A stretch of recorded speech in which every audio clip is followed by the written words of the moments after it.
thank you all for coming out. Thanks to my panelists for bearing the frost as well, right? But we're still going to try and, we're going to make this evening still valuable in terms of the information and the level of conversation, and we're relying on you in the questions and answers to make it interactive and bring some heat in the place as well. So I wanted to start off with yourself, Sister Aura. Give thanks for coming. You're welcome. This is Sister Aura, broadcast journalist. I can't name how much stations, but at least I can say Galaxy. And I can say former Galaxy journalist, former Genesis radio journalist. What's the other one? Most of the Jazz talk FM, shows, yeah, Jazz on FM, Power X, Bantu Radio, Power Jam back in the day. So last station I did a couple of years back was on Urban Jazz Radio prior to being on Genesis. I was also on Genesis Radio for about 8-10 years or so. So about 17 years doing underground radio, community events, etc. So covering all subjects related to us, impacting us here and across in the diaspora as well. So that's kind of my movement. And if you know anything about those stations, Genesis and Galaxy in particular, it's a tough crowd. So Yeah, if you could yeah, survive yeah, them crowds, yeah, right? yeah. If you could survive them, We're honest people, quarters. so you have to. We as black people talk very honest and very direct and very straight. So you have to be able to handle pros and cons and people's different views, no matter how extreme they are or how different they are. That's part of the package. But the overall thing for me, as a talk show presenter, is not just having a conversation, is knowing that somewhere you don't even realise your voice is helping someone. That's one. So I've had a lot of feedback for years, how people do listen to stuff, not just for myself, but other listeners that call in with views.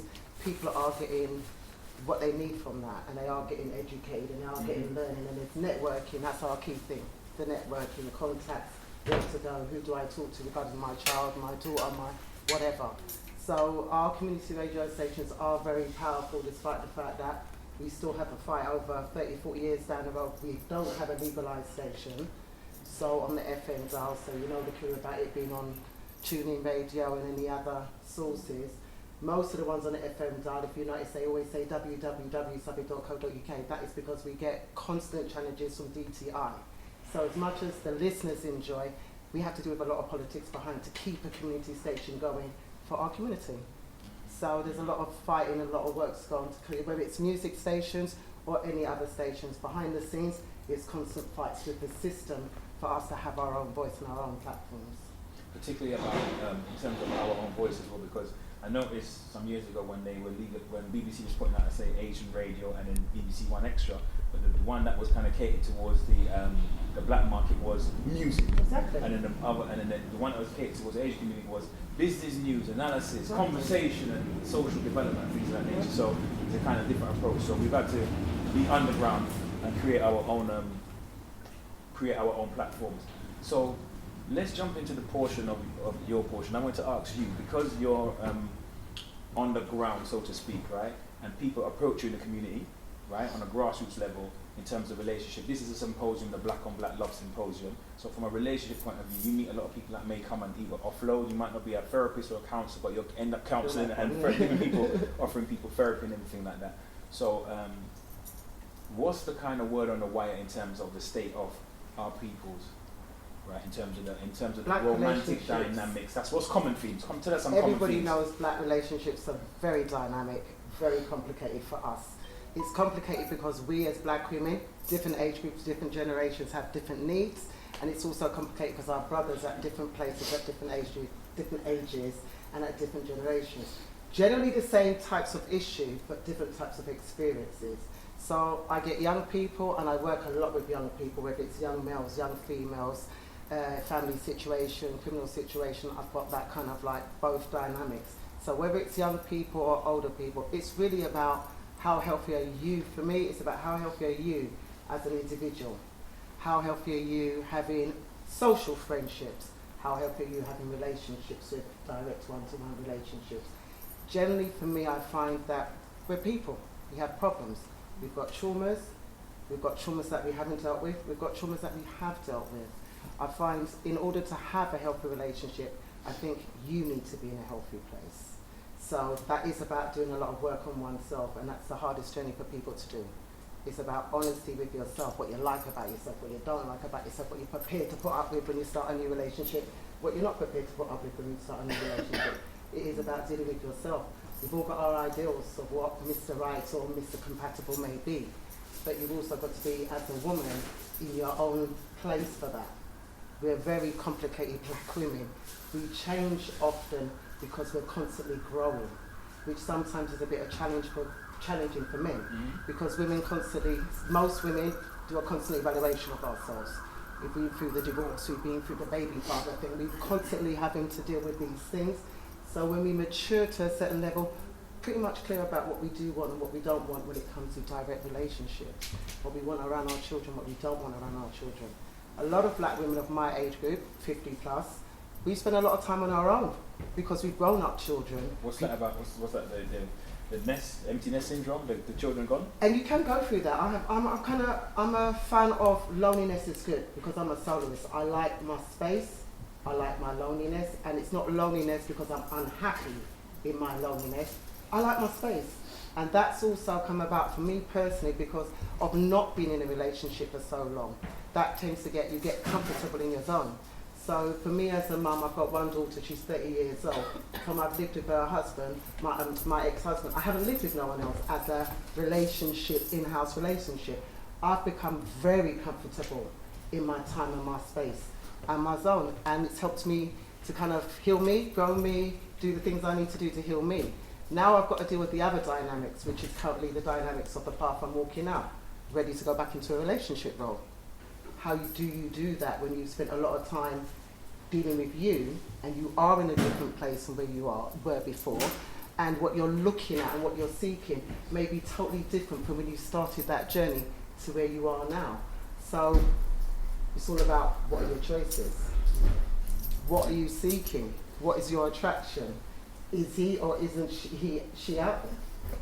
It's hard to find. It's not as easy as saying, we black people don't have healthy relationships. I think black people are complicated because we have high standards about what we want for ourselves and relationships.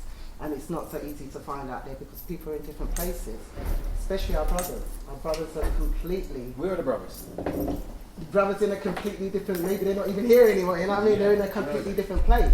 It's interesting you said the brothers, because I remember in the summer we had brothers speaking out and that room was cool, but it was like about 70% women, or maybe 80% to be honest with you, isn't it? Like it was a lot of women, and it was about black masculinity. But that's something I said to you, is that I bet you any money, majority of people that turn up to that event will be females. Do you remember us having that conversation before the event? And it's not that I think it's a bit like how people perceive counselling. In America, everybody's got a therapist. It's so common, like brushing your teeth. In fact, if you don't have a therapist, something's more likely to be wrong with you. We have the opposite here. If you go for counselling or if you go for therapy, something must be wrong with you. We don't see it as a constant healing of how helping you to grow on your journey like Americans. Half the time nothing's wrong with them, but just a simple little trauma with the children or a simple little situation, they talk it out. That's what the therapist is there to talk it out. Doesn't give them the answers, but they have someone who's not judging them and trying to give them a balanced perspective to see their own issue in a different way. We don't do that in the UK. Our men don't talk. They talk in a barbershop. So we know certain key places are where we culturally gather and have conversations and interact. Men talk in a barbershop. Safe space. That's a safe space. That's what I'm saying. So the barbershop is a safe place. It's good, and I think it's absolutely culturally healthy because our men need to talk and get advice from each other and heal each other and give, what they need to give to each other. But then we don't talk to each other as men and women. Where's the forum? Here we are talking about relationships. Where's the brothers? They got shy. This is always the case. So we as women are constantly healing ourselves, constantly talking, constantly giving each other support and advice. Brothers do it in a very small dynamic, which is with the barbershop, but they need to be doing it with their sisters. It doesn't mean to say you have to be in a relationship with that sister. Enough of us as women have, most of our circles, either a man's circle. I'm a man's circle woman, so I'll pull our man, so we can talk and reason with them. But we need that in this kind of forum. So men aren't shy to talk to strangers who they've not met, sisters they've not met. Yeah, we all look pretty and we all look nice, but actually just have a free, easy conversation and talk. We learn by talking. Brothers learn by talking, sisters learn. We definitely learn when men talk because we learn what your psyche's like, where your perspectives is, how you perceive women, where do you place a woman in your conversation. We assess a lot from a conversation. It may not be so, but that's what you're bringing to the table. We can only interpret what you're bringing. So brothers need to step up. If they're actually saying we want these good women, there's loads of good women out here. Loads of good women in the community who are single. Whether it's north, south, there are single women out here who want healthy relationships. So do you feel like, from your experience of the people you talk to, because obviously you're quite known in the community, is there a common misperception then in terms of how both genders are viewing each other, or is there even in Well, one the direction? common joke fund is brothers got to have a job in it. So that's going to be key number one. Brothers got to have a job regardless of age. So those are the common factors. You ask, brothers have got to have a job. We are unfortunately, because of the political dynamics and the constructions that are being put in place in where we are here in Black UK, is that we have this and have been feeding the sisters to develop and downplaying our brothers to develop. So we've got a separate dichotomy going on. We've got sisters who are in good job, got their degrees, got their this, got their that, whatever job they're doing what they're doing, feeding the family, feeding themselves, and they're functioning, and they've still got dreams to go higher. The problem is that system feeds that for us. So we take the opportunity to grow because we want to do better. Sure. But it's not feeding that for our men. It's not feeding that for our black men. Our black men are finding other ways to make something of themselves. So that other way may be positive, it may be negative, but it's not giving them the support they need. That then puts us in a situation. We can go to a club or anywhere else, meet a nice brother, talk to the brother, you ain't got a job. Now a sister who works and has been working isn't going to see that as an attraction. So no matter when women say, I'm not interested in the money, yes you are. Because nobody's going to pick up a man who has no job, has not been working for 4 or 5 years, and say that I'm just going to take you on your sex and your pretty looks. That's not sustainable for somebody who is a functioning, working individual. That's not sustainable. The sex is not sustainable because the novelty dies off. Somebody else has got fit the part, it's going to come on. We've constantly got this constant battle going on. We're always looking for the brother that is working. Just the same way brothers are. There's a slight difference for me in generation, because being old school, we didn't grow up with directly the man, if you have a job. We had working fathers who went out, mum stayed home, go to picnic. So we kind of come from a different era. Whereas this generation is very much... The work dynamic. Right. So it sounds like what you're saying, there's a lot of professional black women and maybe a shortage, because they definitely do exist. Right, black brothers that are professional, they definitely exist. Of course. But maybe there might be a shortage, or there's a perception of that. Because I have an argument every now and then with a very close friend of mine, that we have bants on that, and we're constantly talking about this thing about hypergamy and women generally from most cultures marry up. But is there this question when it comes to a certain generation of black women in the UK, they're expected to settle or marry down? And that's a contentious issue. What's your thoughts about that? Oh, I think that's very much individually based, because I think we all have our different perception of what we think settling down is. So for someone like me who's been comfortable in my own space... Settle.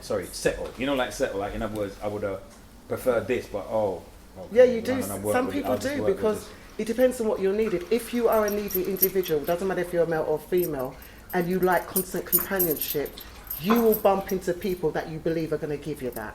You're going to meet brothers or sisters that are going to give you what you think is that comfort. Doesn't necessarily you've actually understood each other or learned each other's interests. So for me, we're in a culture where it's all about what you look like. When I meet brothers or brothers want to take me out, I'm completely opposite. I'm actually interested in who the hell you are. That's a problem, because what men are used to is just meeting women very easily, having a very easy conversation, and then having a very easy relationship. I'm not that kind of easy black woman. I take work. I know that in myself, so I haven't got to pressure a brother to meet all my targets. I know that if you really want to get to know me, it's a time factor. You're going to have to invest time to get to know me, because I actually want to spend time with you so I know your dynamics. Not just one aspect of you because I met you in a party and had a pizza with you the day after or whatever. I don't read people like that. I need to read people. We are people, and we wear clothes. We're not who we say we are. So it's very easy, and if you're a needy individual, doesn't matter if you're female or male, that's going to be what your driving force is when you're looking for someone. It's going to meet a gap of comfort. If you're a little more dynamic, it's going to take a lot more work. The brother's going to have the tools to do that work. But the problem is, very few brothers don't want to do the work. They meet somebody, it's like, I've dated you 3-4 times now, so we should be on a level now, innit? Everything's all good to go. It's not like that for all women, because we all have a different need we're meeting. We're all meeting our comfort zone in a relationship in many different ways. So the common factor is always going to be there. But deeper people who are genuine deeper people, not because they've got a high profile job or whatever, they're just genuine, decent human beings that have a standard about what they want, just like you have a standard for what you want for your child. It's no different. That value is exactly the same value aspect. And I think what's happened is that that's been watered down. So it's easy. Brother thinks expectations. Right. So brothers think that, doesn't matter what age group, because older brothers do it, man them do it same said way. Big grey back man. Listen, a brother just approached me a couple of weeks ago. I went to get my hair shaved again. Never been to your barber shop before. Never walked through your door before. Pure man them sitting in there. I'm comfortable around man, so that didn't intimidate me. But when I sat in the barber chair, the conversation he was having in my ears, and I just thought, excuse my French, another fucking brother who ain't got the fucking tools or even a conversation to approach a sister, having a conversation. Your language isn't the language I would use. If a man approaches me, don't approach me with sex talk. Not interested in that. That switches me off. But it's a common behaviour. It was easy for him to do that because clearly that's what it is. That's what it is. Now I don't mix down like that, but it still shows me it's still running like that, and that's not what I'm attracted to, even if I'm seeking someone. So most brothers are still carrying that kind of psyche. Okay, they haven't matured up, and women mature very quickly. And the more mature you are as a woman, it's the more your standards of what you want changes. Okay. So I'm gonna stick a pin. Don't go nowhere, right? Because it's just started to. I can feel the heat in the building. I don't know if it's the food, but it's got the food off because the conversation started to ignite. Before I bring in Brother Andre, I just want to ask if anybody wants to ask Sister a question or just make any brief comment about anything that's been touched on so far. Give your views on your own experiences, because I'm not really I talk about minds and things I come through, but talk about yours. If it's something you want to share or something, talk. I agree with what you said about low vibration mentality of a lot of men, and I have a circle of friends that are professional black women in their 40s that didn't get pregnant young, did things the right way. They haven't got children, haven't got a mortgage, haven't got a man, and obviously the biological clock runs ticking fast, and their options are very slim because black men of that ilk quality are either long gone once you're in your 40s, and actually they're probably not there, and they're looking at options of dating out of their race or just being barren and childless and lonely, which is frowned upon in our community unless you had a pick me at 16, 17. Mm-hmm. So yeah, I agree with a lot of what you said, and I think black women are conditioned to accept less than what we deserve. We've been doing it for hundreds of years, but last 40 years, I think especially, it's in our culture to settle for men that don't provide and don't protect, no matter what people say, and there are slim pickings out there. That's what I think. And I just wanted to you made a point about black women dating out of their race. I have to. Now that's a big one. Now we've dealt with black men dating out of their race for over millenniums. Yeah. So we can get over that. That's not a big deal for us because we're used to that. So even if you don't like it, that's something we're used to. But because of this same issue, and that has recently come to me, I've had sisters who are like me, pro-black, 100% activists, pro-black, and the conversation seems to be more regular about dating out of your race or dating out of the UK. Leaving and going and finding someone in a different culture, an African brother in a different culture. And that is now becoming more and more of a conversation. And I find it's kind of like interesting because a lot of Afrocentric black women wouldn't be having that type of conversation 5 years or so ago, 10 years ago, about possibly dating a Italian guy or whatever guy. Wouldn't be having that conversation so comfortably. But because of the low esteem on the low, what black women have to choose from, that has now become a regular conversation and a comfortable conversation. Because before, black women were uncomfortable turning around and saying, I'm going to date a guy that's white or a guy that's Chinese or whatever. We'd be uncomfortable to even walk with him and then turn around and tell everybody, say, it's a work colleague. It's a work colleague on our lunch break kind of movement. It's a project manager. Exactly. And I used to do that all the time. I used to feel uncomfortable because I used to work obviously around a lot of environments I used to work.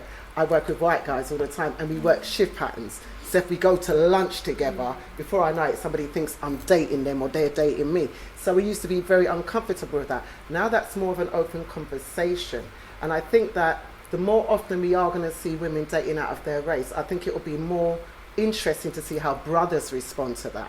Because I think we're very comfortable with what we see out there anyway. But I think the more that happens, I think brothers are going to feel uncomfortable, because I think it's okay when you think we're left on a shelf.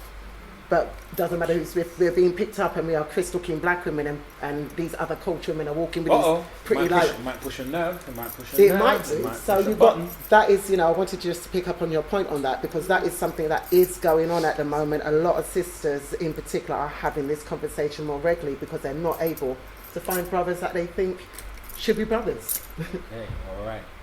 So we'll stick a pin there, don't go nowhere. But as you mentioned brothers, I've got a brother beside me. Organisation. Defend the team now. Stand up like that. Not like that, stand up. I get it wrong. I get it wrong. So tell us about your organisation, because I know you had a big event in October. I spoke at that event. You're about to speak on a panel about mental health.